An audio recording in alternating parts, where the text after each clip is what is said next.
El silencio sepulcral de la prisión estatal de Sing Sing se vio interrumpido por el eco de pasos firmes que resonaban en el pasillo de la muerte.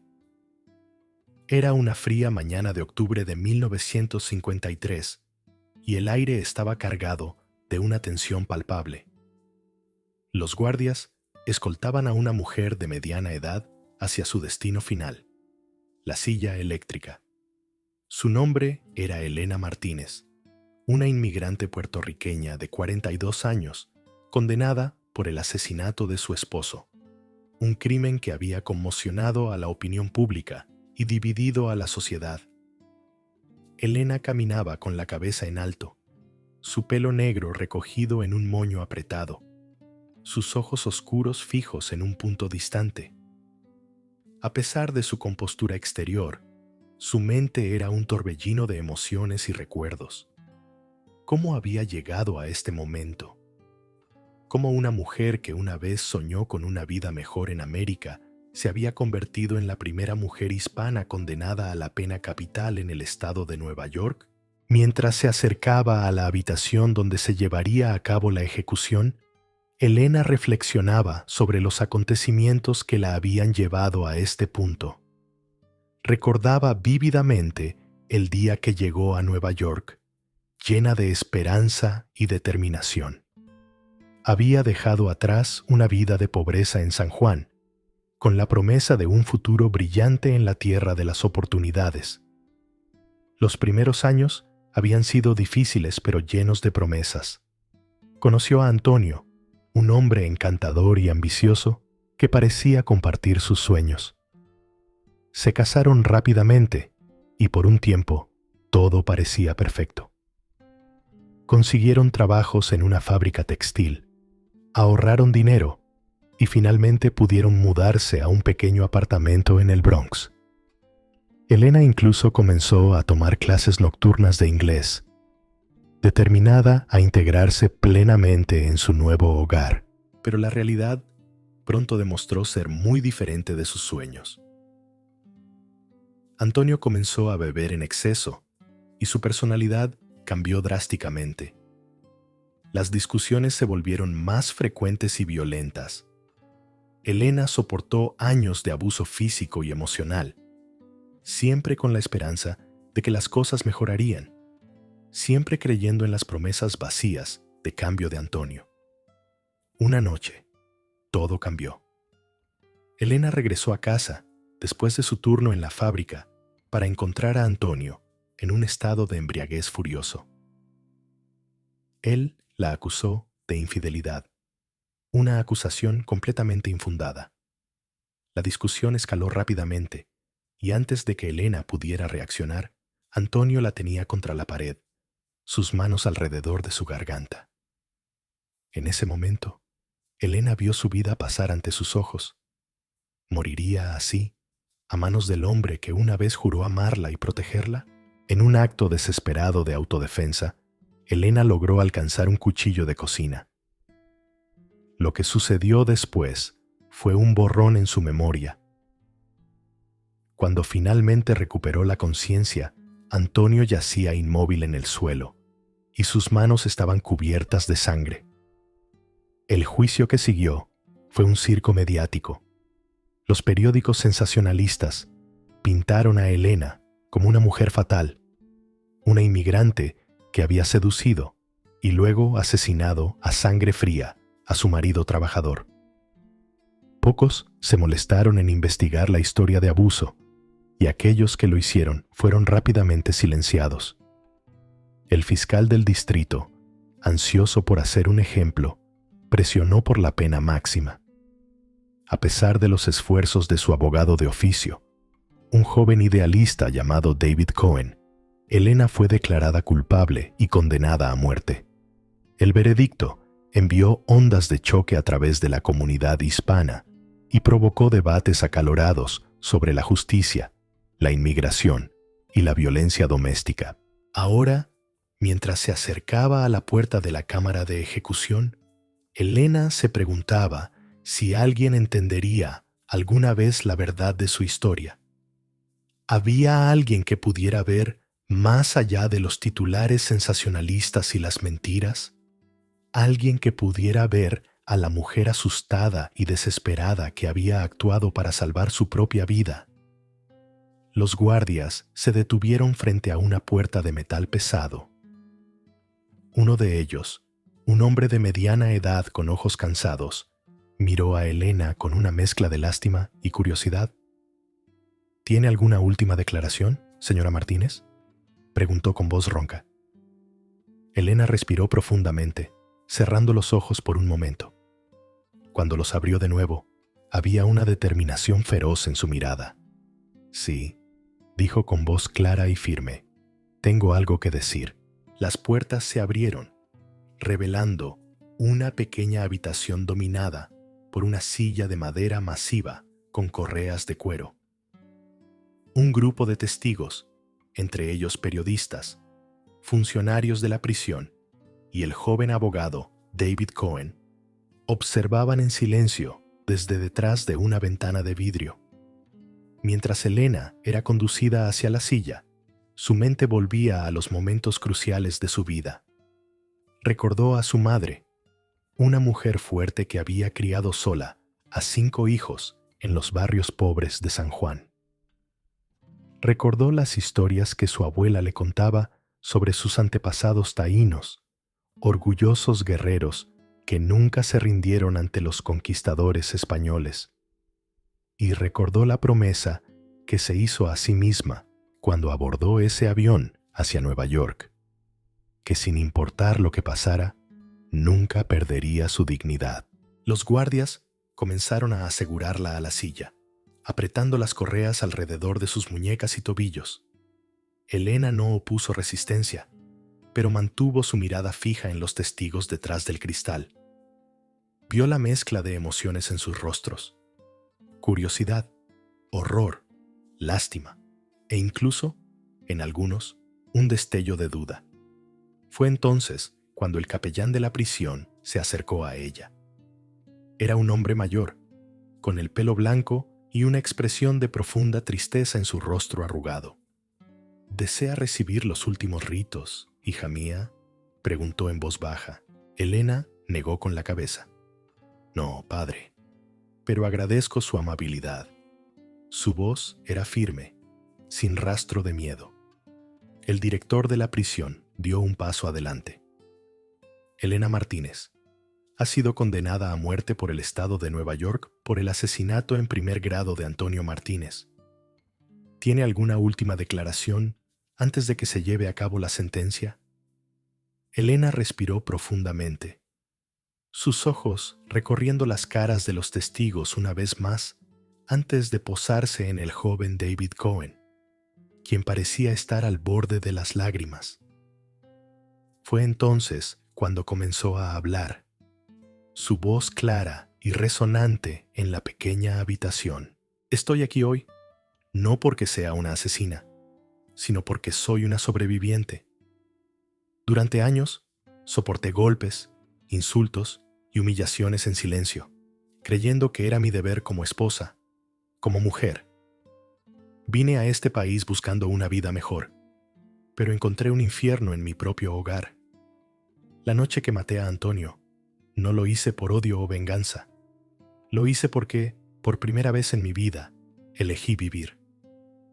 Un murmullo recorrió la sala de testigos. Elena continuó, su voz ganando fuerza con cada palabra. Sé que mi vida termina hoy, pero mi historia no.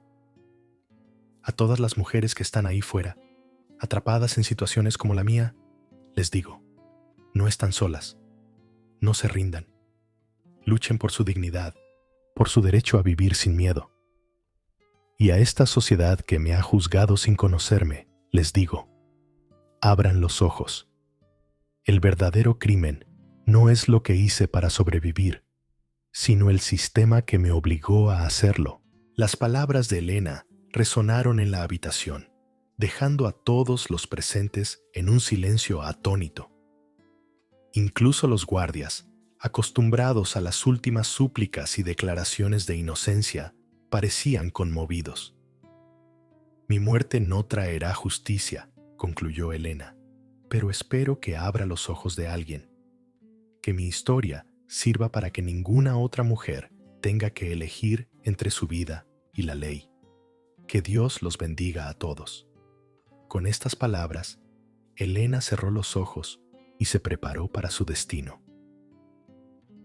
El director de la prisión, visiblemente afectado, hizo una señal al verdugo. Mientras los preparativos finales se llevaban a cabo, un periodista en la sala de testigos garabateaba furiosamente en su libreta, consciente de que acababa de presenciar algo extraordinario. Afuera de la prisión, una pequeña multitud se había reunido. Algunos eran manifestantes que se oponían a la pena de muerte. Otros eran curiosos atraídos por la notoriedad del caso. Entre ellos, una joven mujer hispana sostenía un cartel que decía justicia para Elena. Sus ojos estaban llenos de lágrimas, pero su postura era de determinación. Mientras el sol se elevaba sobre los muros grises de Sing Sing, nadie podía imaginar cómo las últimas palabras de Elena Martínez estaban a punto de desencadenar una serie de eventos que sacudirían los cimientos del sistema judicial y cambiarían para siempre la conversación sobre la violencia doméstica y la justicia en América. El zumbido eléctrico de la silla resonó por un breve instante en la cámara de ejecución y luego, silencio. Un silencio que parecía contener el peso de 1000 verdades no dichas, de 1000 injusticias acumuladas a lo largo de los años. Elena Martínez había muerto, pero sus palabras estaban muy vivas, reverberando en las mentes y corazones de todos los presentes. David Cohen, el joven abogado que había luchado desesperadamente por salvar la vida de Elena, salió tambaleándose de la sala de testigos. Su rostro estaba pálido, sus manos temblaban. Se apoyó contra la pared del pasillo, tratando de procesar lo que acababa de presenciar. ¿Cómo podía el sistema al que había jurado servir haber fallado tan espectacularmente? Mientras tanto, en la sala de prensa de la prisión, los periodistas se apresuraban a transmitir la noticia. Entre ellos estaba María Suárez, una joven reportera del New York Daily News. A diferencia de sus colegas, que se centraban en los detalles morbosos de la ejecución, María no podía quitarse de la cabeza las palabras de Elena.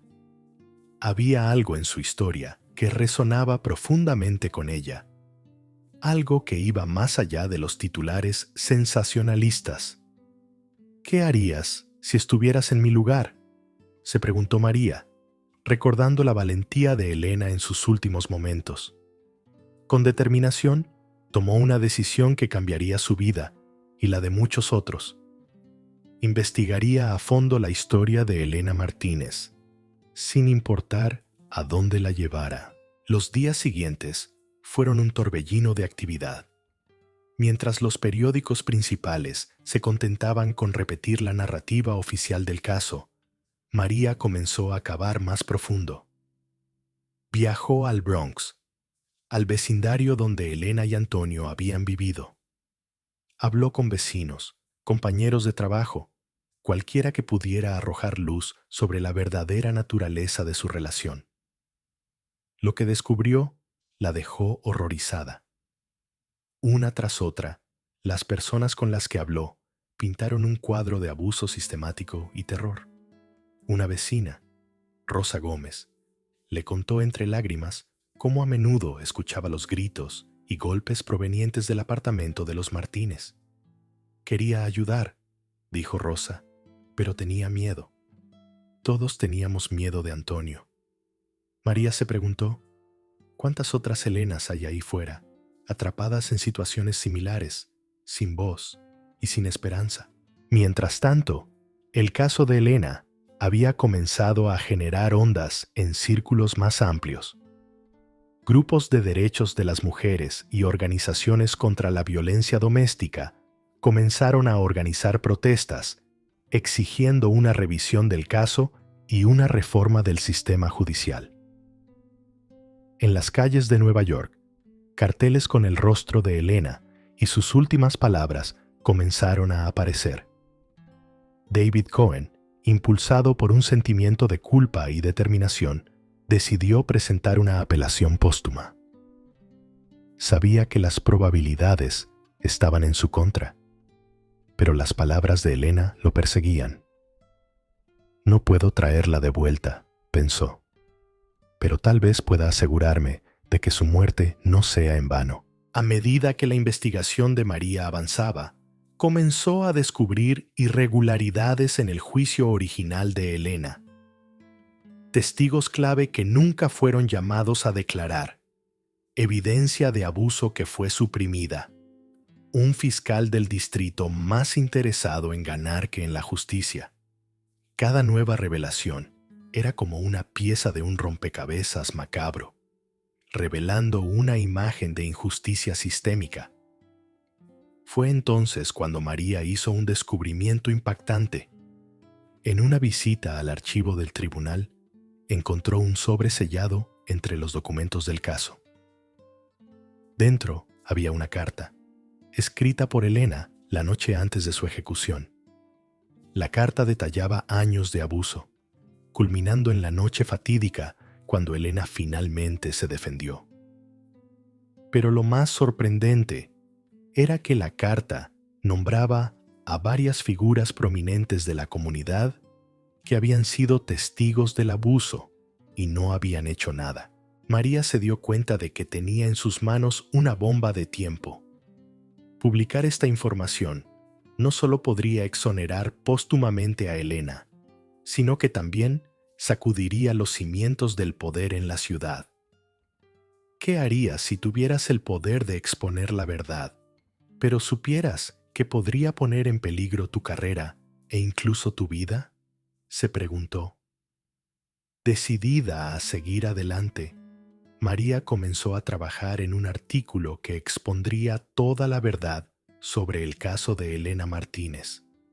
Pero a medida que profundizaba en su investigación, comenzó a notar cosas extrañas, llamadas telefónicas misteriosas en medio de la noche, la sensación de ser seguida, advertencias veladas de amigos que le aconsejaban dejar el caso en paz. Una noche, mientras trabajaba hasta tarde en la oficina del periódico, María recibió una llamada anónima. Una voz grave y distorsionada le advirtió: «Deja de hurgar en el pasado, o terminarás como Elena». El miedo se apoderó de ella, pero también encendió una chispa de determinación. Sabía que estaba cerca de la verdad y no iba a retroceder ahora. Mientras tanto, David Cohen había logrado que la Corte de Apelaciones del Estado de Nueva York aceptara revisar el caso de Elena. Era un desarrollo sin precedentes, considerando que Elena ya había sido ejecutada. La noticia se extendió como un reguero de pólvora, reavivando el debate público sobre el caso. En las calles, las protestas se intensificaron. Miles de personas, muchas de ellas mujeres hispanas como Elena, marcharon exigiendo justicia. Llevaban carteles con el rostro de Elena y coreaban sus últimas palabras: «No están solas, no se rindan». El caso había tocado una fibra sensible en la comunidad, despertando años de frustraciones reprimidas sobre la discriminación y la injusticia sistémica. María, consciente de que estaba en una carrera contra el tiempo, decidió buscar ayuda. Se puso en contacto con Sarah Thompson, una destacada activista por los derechos de las mujeres. Sarah había estado siguiendo el caso de Elena desde el principio y estaba más que dispuesta a ayudar. Juntas, comenzaron a tejer una red de apoyo y protección, conscientes de que lo que estaban a punto de revelar pondría en peligro a poderosos intereses. A medida que la investigación avanzaba, María y Sarah descubrieron una red de corrupción que se extendía mucho más allá del caso de Elena. Políticos locales, jueces e incluso algunos líderes de la comunidad habían conspirado para mantener un sistema que silenciaba a las víctimas de abuso doméstico, especialmente en las comunidades de inmigrantes. ¿Qué harías si descubrieras que el sistema diseñado para proteger a los vulnerables estaba realmente diseñado para silenciarlos? Se preguntó María, sintiéndose abrumada por la magnitud de lo que habían descubierto. Mientras tanto, en la Corte de Apelaciones, David Cohen presentaba nuevas evidencias y argumentos. Testigos que antes habían guardado silencio por miedo, ahora se presentaban, alentados por el creciente movimiento de apoyo a Elena.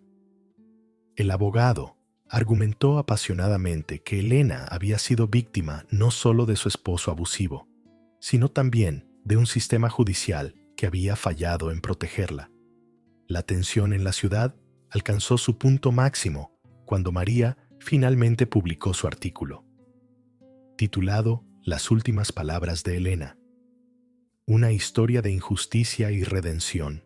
El artículo exponía en detalle no solo la verdad sobre el caso de Elena, sino también la corrupción sistémica que lo había rodeado. La reacción fue inmediata y explosiva. Los principales medios de comunicación se apresuraron a cubrir la historia. Políticos que una vez habían pedido la cabeza de Elena, ahora se encontraban a la defensiva, tratando desesperadamente de distanciarse del escándalo. La oficina del fiscal del distrito que había procesado a Elena anunció una investigación interna, aunque muchos lo vieron como un intento tardío de salvar las apariencias. En medio del caos mediático, Sara organizó una vigilia masiva frente a la prisión de Sing Sing. Miles de personas se reunieron, sosteniendo velas y fotos de Elena. Entre la multitud estaba Rosa Gómez, la vecina que una vez había tenido demasiado miedo para hablar. Con lágrimas en los ojos, compartió su historia, su voz amplificada por los altavoces para que todos pudieran escuchar. Elena no era una criminal, dijo Rosa, su voz temblando de emoción. Era una de nosotras, una mujer que solo quería vivir sin miedo.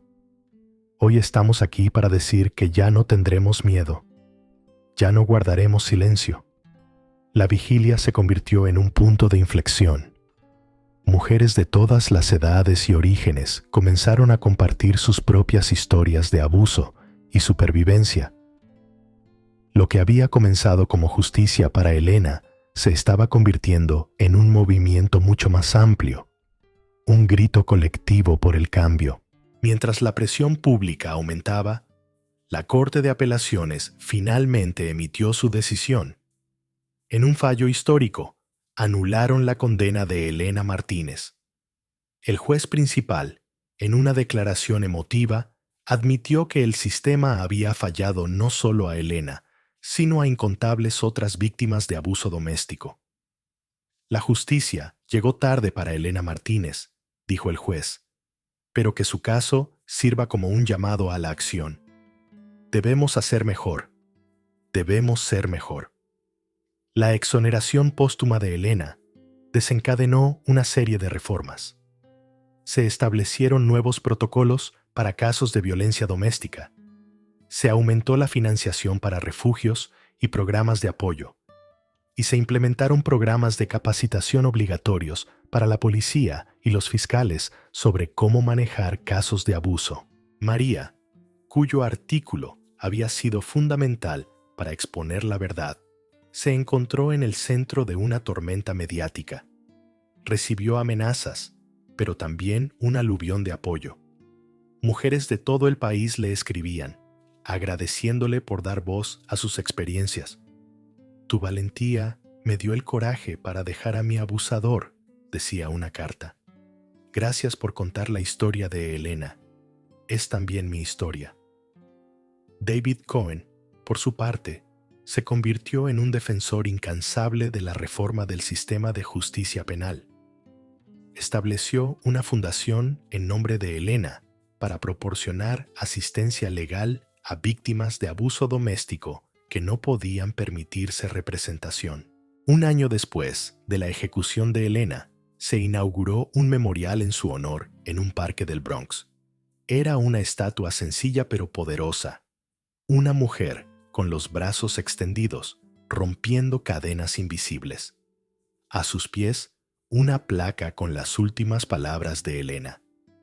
No están solas. No se rindan.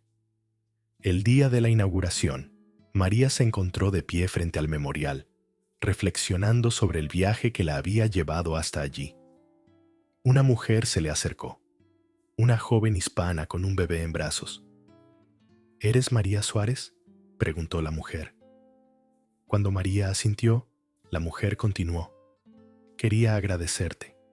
Tu artículo, las palabras de Elena, me dieron el valor para dejar a mi esposo abusivo. Nombré a mi hija Elena, en su honor. María sintió que se le formaba un nudo en la garganta. Elena estaría orgullosa, dijo, tocando suavemente la mejilla del bebé. Mientras observaba a la mujer alejarse, María reflexionó sobre el poder de las palabras y la verdad. Elena había muerto, pero su historia había dado vida a un movimiento. Sus últimas palabras habían encendido una chispa que ahora ardía brillantemente, iluminando el camino hacia un futuro más justo. ¿Qué harías si tuvieras la oportunidad de cambiar el mundo con tus palabras?, se preguntó María. Y supo, en ese momento, que su trabajo estaba lejos de terminar. Había más historias que contar, más verdades que revelar. El legado de Elena vivía, y con él, la esperanza de un mañana mejor. 5 años habían pasado desde la ejecución de Elena Martínez, y el mundo había cambiado de maneras que nadie podría haber predicho aquella fatídica mañana en Sing Sing. La historia de Elena, sus últimas palabras y el movimiento que había inspirado habían dejado una marca indeleble en la sociedad. María Suárez, la periodista que había destapado la verdad, se encontraba ahora en el podio de una conferencia internacional sobre violencia doméstica y reforma del sistema de justicia. Miró a la audiencia, una mezcla diversa de activistas, legisladores, sobrevivientes y profesionales del derecho de todo el mundo. Hace 5 años, comenzó María, una mujer llamada Elena Martínez, fue ejecutada por un crimen que no era más que un acto desesperado de autodefensa. Sus últimas palabras nos desafiaron a abrir los ojos, a luchar contra la injusticia y a dar voz a los silenciados. Hoy, estamos aquí para honrar su legado y para asegurarnos de que ninguna otra Elena tenga que enfrentar sola el abuso y la injusticia. A medida que María hablaba, imágenes se proyectaban detrás de ella. Fotos de manifestaciones masivas, titulares de periódicos anunciando reformas legales, imágenes de nuevos refugios para víctimas de abuso. El caso de Elena había sido el catalizador de un cambio sísmico en la forma en que la sociedad abordaba la violencia doméstica y la justicia para los inmigrantes. En los años transcurridos, se habían aprobado leyes más estrictas contra el abuso doméstico, conocidas coloquialmente como leyes de Elena. Los tribunales ahora consideraban el historial de abuso como un factor mitigante en casos de autodefensa. Se habían establecido programas de capacitación obligatorios para policías, jueces y fiscales sobre cómo manejar casos de violencia doméstica, con un enfoque especial en las barreras culturales y lingüísticas que enfrentan las víctimas inmigrantes.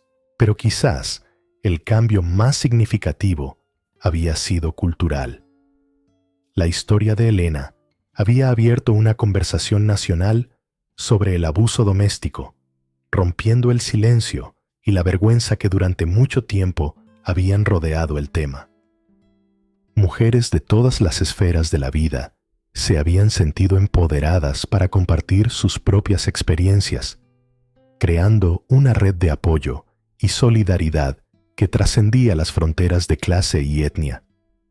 David Cohen, el abogado que había luchado incansablemente por la justicia de Elena, estaba sentado en la primera fila de la conferencia.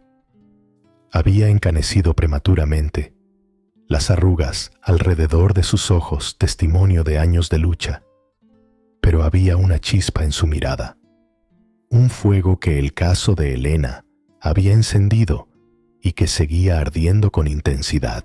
Después de la exoneración póstuma de Elena, David había dedicado su carrera a defender a mujeres en situaciones similares. La Fundación Elena Martínez, que había establecido, ahora operaba en todo el país, proporcionando asistencia legal gratuita a víctimas de abuso doméstico.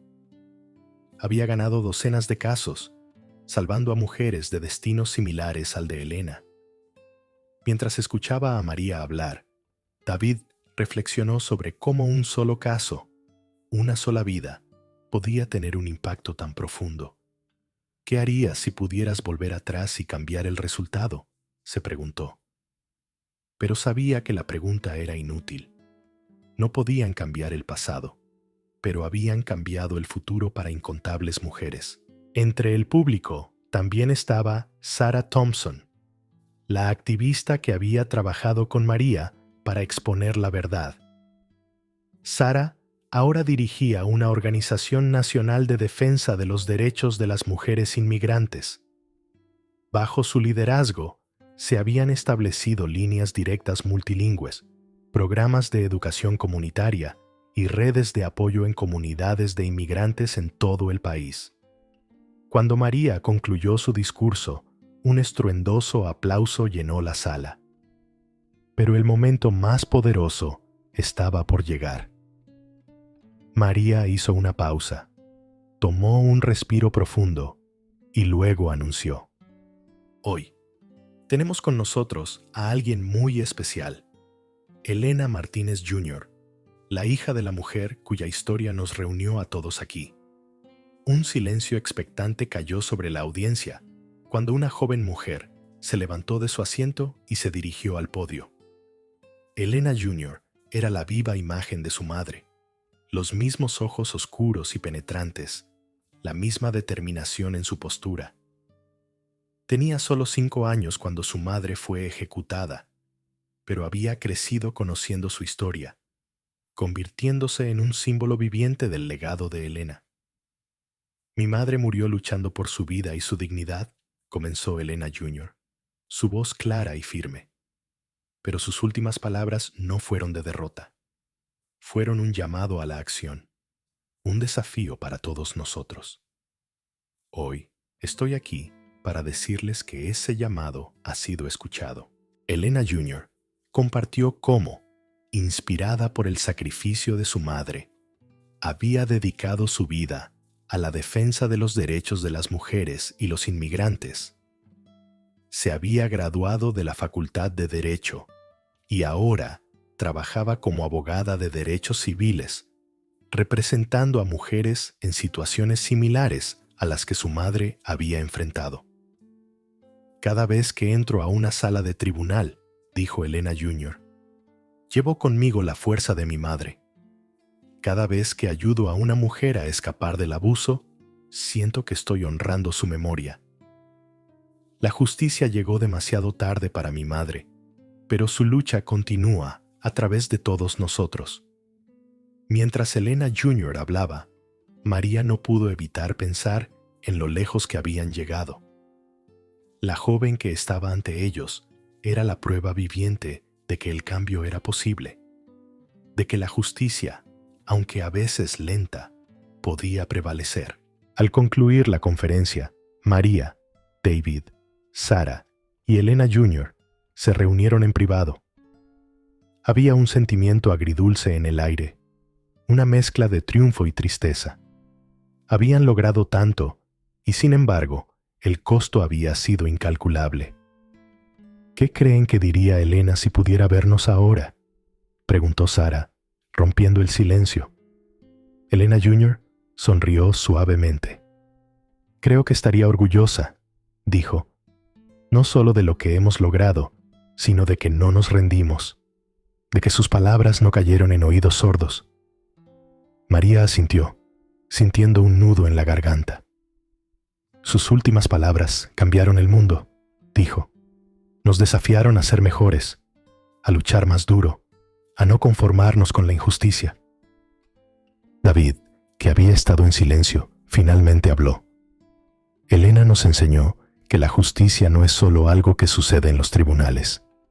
Es algo por lo que tenemos que luchar todos los días, en nuestras comunidades, en nuestros hogares, en nuestros corazones. Mientras el sol se ponía sobre la ciudad, los cuatro se pararon junto a la ventana, mirando el horizonte. Habían recorrido un largo camino, pero sabían que el viaje estaba lejos de terminar. Todavía había trabajo por hacer, más vidas que salvar, más injusticias que corregir. Pero en ese momento, unidos por el legado de una mujer cuyas últimas palabras habían sacudido al mundo, se sintieron renovados en su compromiso. El espíritu de Pero en ese momento, unidos por el legado de una mujer cuyas últimas palabras habían sacudido al mundo, se sintieron renovados en su compromiso.